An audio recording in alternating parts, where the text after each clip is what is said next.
So, you're a homeowner in South Australia, and you're thinking about solar. You've probably heard about all these government incentives for 2025, but let's be honest, it can all feel a bit overwhelming. Well, don't worry. In this explainer, we're going to cut through all that noise and show you exactly what's out there to save you some serious cash. Now that is a huge claim, right? But honestly, the research really backs it up. You might have heard that some of the old state government schemes are gone, but they've been replaced by this really powerful mix of federal, local, and ongoing benefits. It's all part of this big push to make South Australia a renewable energy powerhouse, and that makes it an absolute hotspot for homeowners like you. Okay, but let's get down to it. That's the real question, isn't it? It's one thing to hear about these programs, but what's the actual bottom line impact on your bank account? Let's break down the financial side of things for a typical household. Right, so let's talk about this solar gold rush.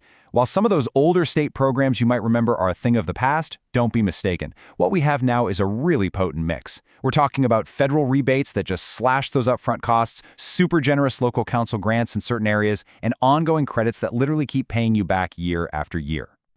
Okay, let's put the theory aside for a minute. Let's look at the hard numbers, the part you really want to see. We're going to walk through a real-world example for a pretty standard solar setup in South Australia and see exactly how the costs and savings stack up for 2025. Okay, check this out. Let's say a typical system costs you about $5,500 up front. Right away, bam, the federal rebate chops off about $2,000. And if you're lucky enough to live in an eligible local council area, you could get another $1,000 off. That brings your actual out-of-pocket cost down to just over $2,500. And this is the number that just blows my mind. Based on those figures, the estimated payback period is just 1.5 years. Seriously, after about 18 months, the system has completely paid for itself, and you are officially in pure savings territory. So what happens after that 1.5 years? Well, from then on, you're looking at an estimated $1,622 in electricity savings every single year. That's real money going straight back into your budget. A payback period that short doesn't just happen by magic, right? It's all driven by some incredibly generous government programs. So now, let's pull back the curtain and unpack the two main things making these savings possible: the federal and the local rebates. The main engine behind that big federal rebate is something called Small-Scale Technology Certificates, or STCs. Now, don't get bogged down in the name. The only thing you need to know is this: it's an upfront discount. Your installer handles everything and just takes the value right off the top of your bill. It's instant. No forms, no waiting for a check in the mail. Now, this is really important. The federal government has two major programs running. The first is that long-standing rebate for the solar panels themselves. The second one, which kicks off in July 2025, is the Cheaper Home Batteries program. It's a completely separate and pretty significant discount specifically for adding a battery to your system. And this battery program is a total game changer. It gives you a rebate of about $372 per usable kilowatt-hour of storage. So if you look at a pretty standard 10 kilowatt-hour battery, that's a discount of over $3,700. And if you go bigger, say a 20 kilowatt-hour system, that rebate jumps to over $7,400. It just makes batteries so much more affordable. So, how do you actually qualify for all this? Well, the rules are pretty straightforward. First, your system has to be under 100 kilowatts, which covers basically every residential house. Your panels and inverters have to be on the approved list from the Clean Energy Council. And, this is crucial, the installation must be done by a properly accredited professional. It's all about ensuring quality and safety. Okay, as amazing as those federal rebates are, if you happen to live in the right spot, the deal gets even sweeter. I'm talking way sweeter. The city of Adelaide has some of the most generous local government incentives in the entire country. And here are the magic numbers.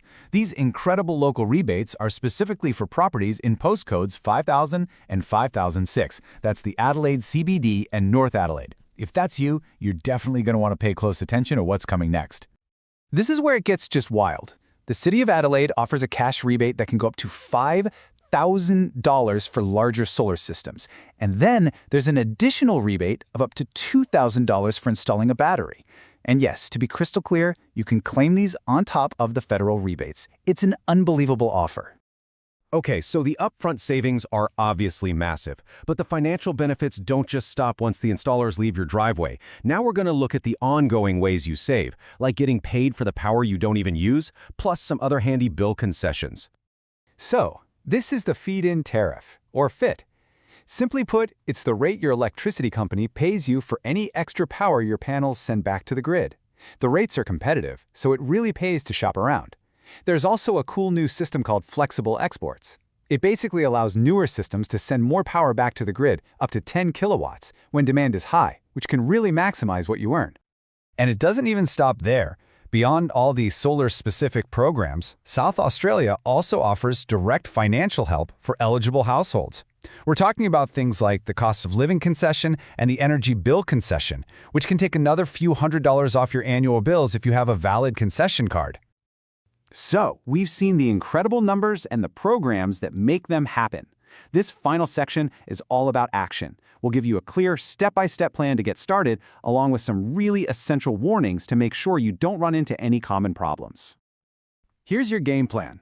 First, confirm if you're eligible for any of those awesome local rebates. Then, get a few quotes from accredited installers and make sure they already have that federal STC discount included. Plan your system size based on your actual needs, check if you're eligible for the new battery rebate, and finally, compare electricity retailers to get the best feed-in tariff you can. All right, finally, a few crucial things to watch out for.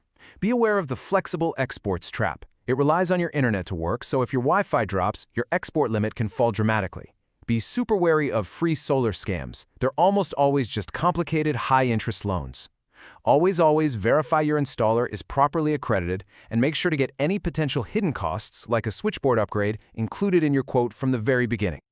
You know, when you add it all up, the huge federal rebates, the new battery incentives, the potential for those massive local council grants, it is so easy to understand this sentiment. The financial case for going solar in South Australia has arguably never been stronger than it is right now. And that really brings us to the final question, doesn't it? With numbers this compelling, and a payback period that can be measured in months, not years, it really just leaves you to consider, is 2025 the year to make the switch for your home?